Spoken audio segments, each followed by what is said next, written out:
It's a beautiful, cold and frosty morning in my garden in March 2025, and I'm drying firewood. I think I posted a video about firewood stores and these bins. So we've got kindling in there and some noodles. This is all seasoned timber and it's fairly dry as well. Basically we keep them in these bins, and on a morning like this it was warmer in the bin than in the air around it last night, so any moisture in the bin condenses on the inside of the lid. So if we look in this bin here, which has got some late season firewood bark and stuff in it, which is falling off and stripped off because it was wet. This is dry really quickly. Let's have it open in the day in the sun.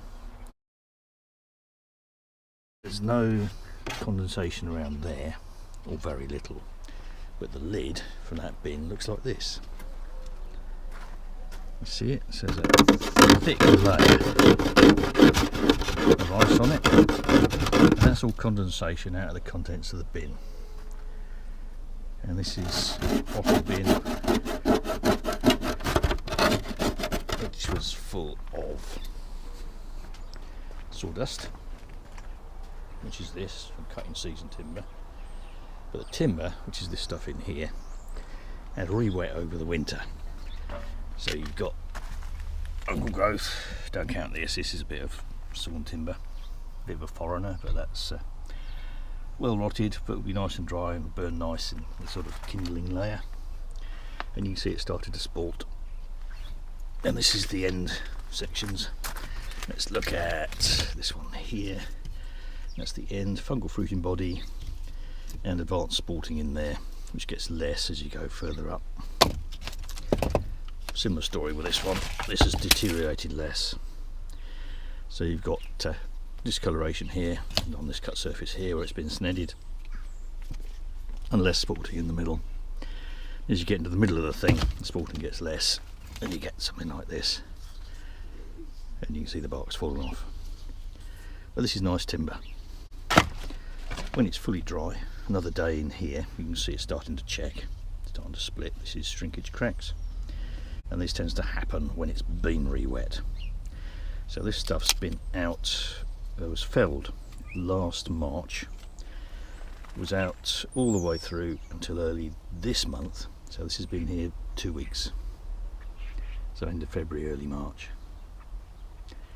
and this is nearly ready to go on the fire. And this is the sawing brake, and I'll be on this later and we'll cut another load to fill that up. So yeah, you can see the cordwood with fungal fruiting bodies on the outside. So what's happened is the fungi spores got on the end here.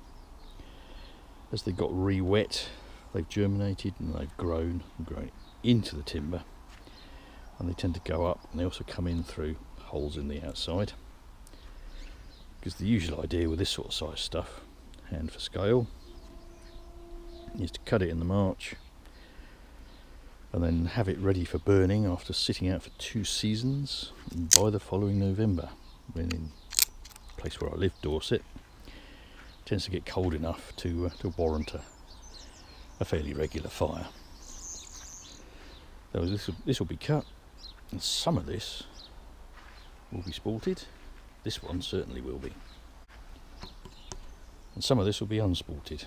Stuff in the middle of the pile, so not from the top and not from the bottom, tends to be okay, but it's not ideal. The ideal is to bring it in, put it under cover, under a tarpaulin. This has got dead mowers under it at the moment, at the end of summer, before the autumn rains start, which is usually around the equinox around in this place.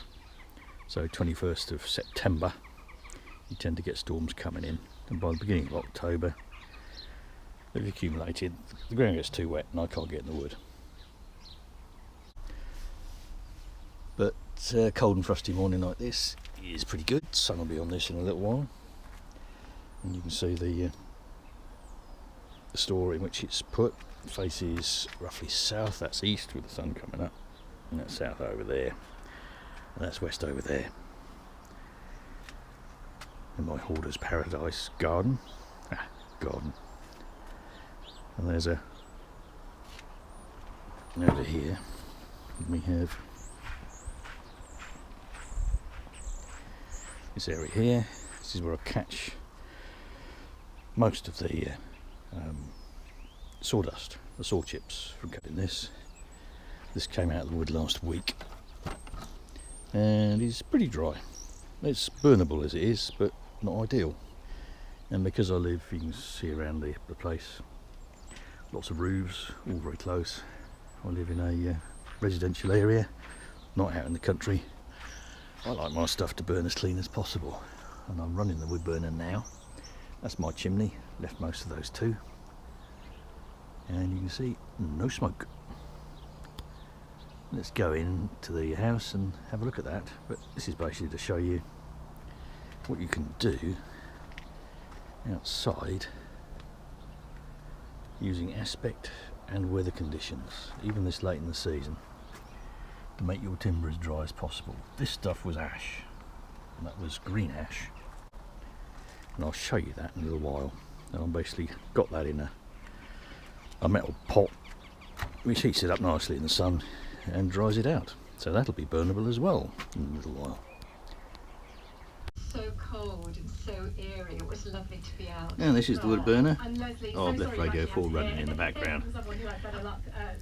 Just literally walked in from the outside after showing you the chimney, and this is the wood burner. But it was too cloudy. And this is again late season timber, and no smoke.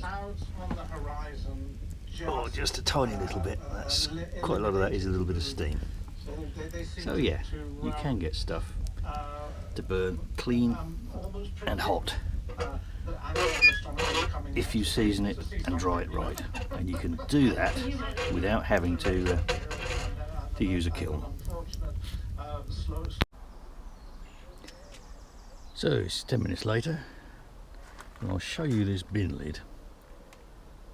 When the sun gets on this, the ice partly melts and partly deliquesces, so it goes straight from solid through to vapour and evaporates. And in a little while, when it melts, I'll show you the amount of water that's in there. So it's not a huge amount of water, but each time you do that early in the morning, you get up, you get your breakfast ready and it's cold and frosty outside, you take the bin lid off and you can draw down the water out of the contents of the bin quite well. It does work.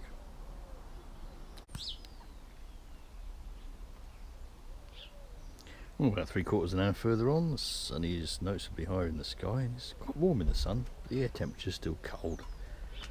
And here we have a little bit of frost on here, and a little bit of water. Not very much, because this is pretty dry. But this one here, this one had all the ice on it, and we now have a fair old amount of water. So you can see, if you do this repeatedly, and we'll let that dry, and then we'll stick it back on in case it rains later.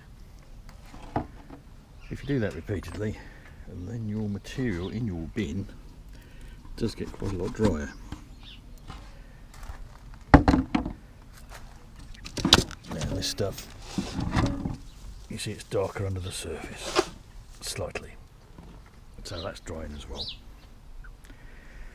This, once the sun gets on it, will become dry, and we did that video a little while ago, show how the temperature increased in the sun in here. So this will dry again really quickly. So what I stick in my fire, as a reminder, left one of those is mine, and you just see tiny little whiffs of smoke coming out of that.